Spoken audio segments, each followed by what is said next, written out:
Mulai 1 Mei 2022, Kantor Pusat Bala Keselamatan Internasional di Inggris mengundang para prajurit di seluruh dunia untuk membaca Dipanggil Menjadi Seorang Prajurit secara bersama-sama.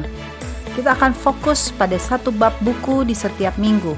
Kita berharap untuk saling berbagi cerita tentang transformasi dan mendengar bagaimana Tuhan bekerja dalam kehidupan kita semua. Kita dipanggil untuk terlibat dalam gerakan global ini, membaca dan merenungkan, mendiskusikan buku Dipanggil Menjadi Prajurit secara pribadi, dalam kelompok kecil, atau secara bersama-sama di korps kita masing-masing. Jenderal Brian Peddle mengatakan, tindakan kita sebagai prajurit ditentukan oleh apa yang kita yakini. Oleh karena itu, kita harus meluangkan waktu untuk mempelajari panggilan kita sendiri, untuk merenungkan apa yang kita yakini dan mempertimbangkan dampak iman terhadap cara hidup kita. Mari bergabung dalam setiap minggunya bersama-sama dalam membaca buku Dipanggil Menjadi Seorang Prajurit. Haleluya! Salam prajurit, haleluya! Bersama dengan saya, Mayor Kriston Harinei, Sekretaris Pertumbuhan Korps Teritori. Hari ini, Letnan Kolonel Sasti Lempit, Sekretaris Pengembangan Kerohanian Teritori, tidak bisa bersama dengan saya, oleh karena beliau sedang mengikuti rapat pimpinan yang sedang berlangsung saat ini. Karena itu, mari kita membaca buku Dipanggil Menjadi Seorang Prajurit. Saat ini kita ada di bab yang kelima, segmen yang kedua. Sebuah tantangan yang ajaib. Terkadang kita tergoda untuk berjanji hidup dengan integritas Kristen yang lebih terkelola, atau mungkin berfokus pada apa yang kita lakukan daripada menyadari siapa kita. Kita mungkin mulai menafsirkan integritas Kristen sebagai suatu perilaku atau tindakan yang tidak melewati batas yang ditetapkan oleh bala keselamatan, seperti mengenakan seragam atau menghadiri ibadah-ibadah. Penting untuk menganggap serius batasan-batasan yang merupakan bagian penting dari identitas prajurit bala keselamatan.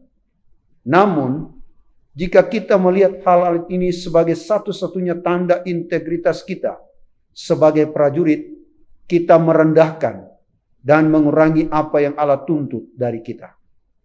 Bagi prajurit, ada saatnya kita gagal untuk mencapai standar yang kita janjikan untuk kita pertahankan. Ini bisa membuat rasa malu karena kita menyadari kekurangan kita. Hal ini juga dapat mengarah pada sikap menyembunyikan sesuatu akibat kegagalan yang ditutup-tutupi dari orang lain yang kecewa atau ditakutkan akan menghakimi. Setiap prajurit harus menyadari bahwa komitmen kita yang dalam dan bagaimanapun konsistensinya kita dalam kehidupan sehari-hari, ada kemungkinan kita melakukan kompromi terhadap integritas kita. Namun demikian, selalu terbuka pengampunan untuk memulai awal yang baru.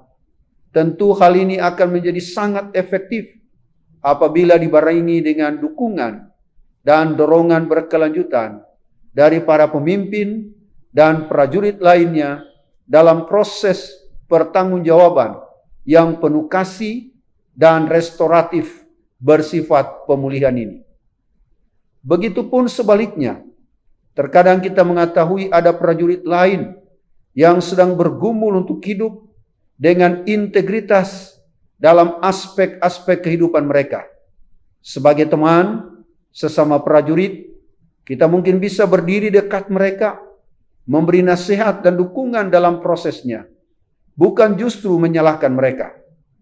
Untuk melakukan ini, kita harus terlebih dahulu yakin bahwa kita pun sudah memiliki integritas dan motivasi kita sudah benar adanya.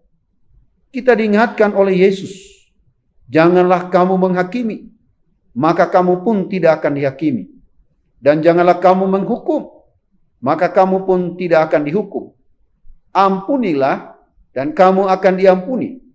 Terkadang mudah untuk melakukan kepalsuan dengan cara menghakimi kesalahan orang lain.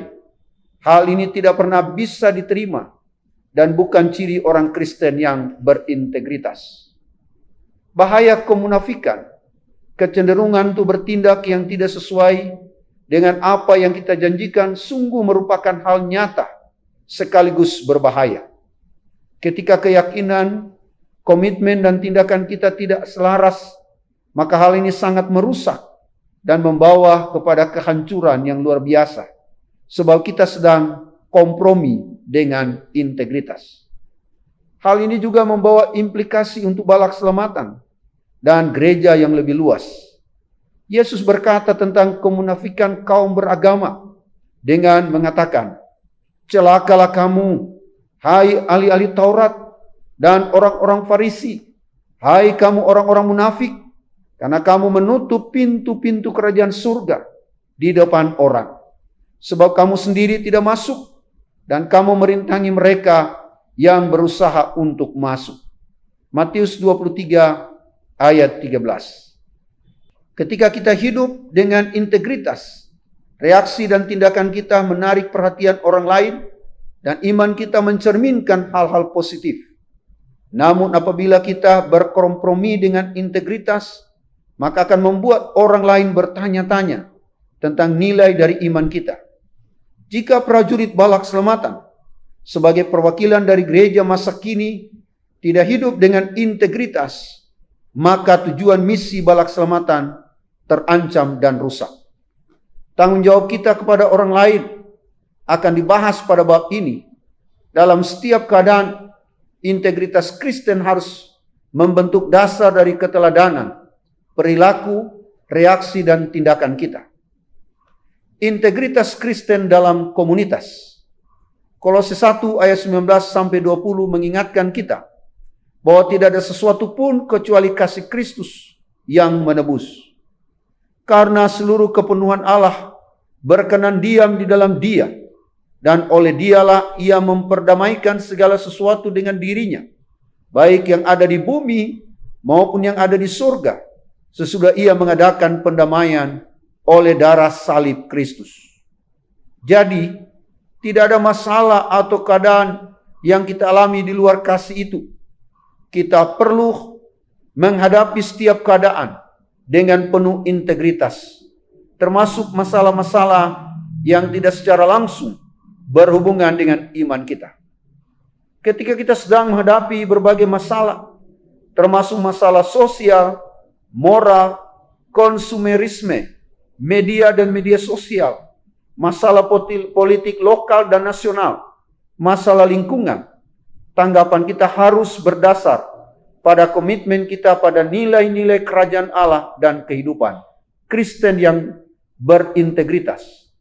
Hal ini untuk memastikan bahwa kita memiliki sumber daya batin yang menyanggup kita untuk menilai situasi yang kita sedang hadapi. Kita harus menunjukkan nilai-nilai dan tindakan Kristus dalam setiap keadaan. Sebuah proses yang kompleks bagaimana Alkitab tidak memberi petunjuk yang jelas pada setiap aspek kehidupan masa kini. Buku doktrin memberi petunjuk tentang asas-asas umum penafsiran Alkitab. Demikian juga beberapa materi tentang bala keselamatan lainnya. Dan informasi-informasi Kristen dan non-Kristen akan menambah dan membentuk pemahaman kita tentang hal tersebut. Sebagai prajurit bala keselamatan, hubungan kita dengan Kristus membantu kita dalam merefleksikan dan memandang masalah-masalah yang sedang terjadi. Juga belajar bagaimana reaksi dan tindakan kita menghadapi masalah-masalah tersebut dengan integritas. Ketika kita terhubung dengan orang lain, dalam komunitas Kristen kita memberi dan menerima dukungan saat bersama-sama melayani. Proses refleksi seperti kerangka kerja menggunakan iman sebagai basis fasilitasi bisa digunakan. Namun bukan proses yang selalu mudah untuk melakukannya.